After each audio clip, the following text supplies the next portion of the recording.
sila, Lord, sa iyo at tanggapin ka nila sa kanilang mga buhay, Panginoon. Lord, ang mga salita, Lord, na mapapakinggan ng bawat isa sa kanila, dalangin mo, Lord, na nawa magkaroon ito, Lord, ng rima, mag-manifest ito sa kanilang buhay at buksan, Lord, ng mga salitang ito, Panginoon, ang kanilang pangunawa, ang kanilang, Lord, na puso, espiritual, upang maunawaan nila, Lord, na ikaw, Lord, ang dapat na makapasok sa kanilang puso at isipan. At Lord, idinudulong na rin ito sa iyo, sa mga gagamitin mo, Panginoon, na magsasagawa, Lord God, ng gawain ito, Panginoon, papanalin mo unawa at ang kanal ng Espiritu, Lord Jesus Christ, ang siyang kumilo sa aming kalagitnaan at ang presensya mo, Lord, madama ng bawat isa sa kanila, Panginoon. Lord, pinagkakatiwala po namin sa iyo ang lugar na ito, Panginoon, na tinanggap, Lord, ang mga lingkod mo sa lugar na ito, maring ang management, Lord, ng business, Panginoon, ay patuloy mo, Lord, na pagpalain. Salamat, Lord, sa mga biyaya mo.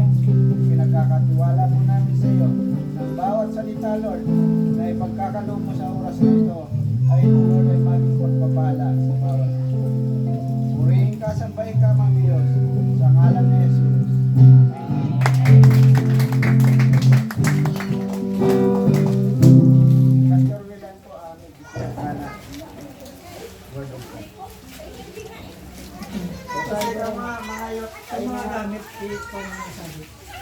Praise.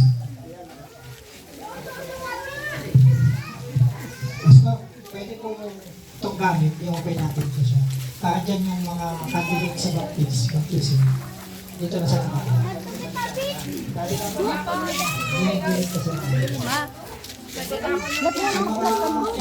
Yung mga gamit lang, dali nyo dito, dali. Yan sa puti po na po. Para sa cellphone ko ate.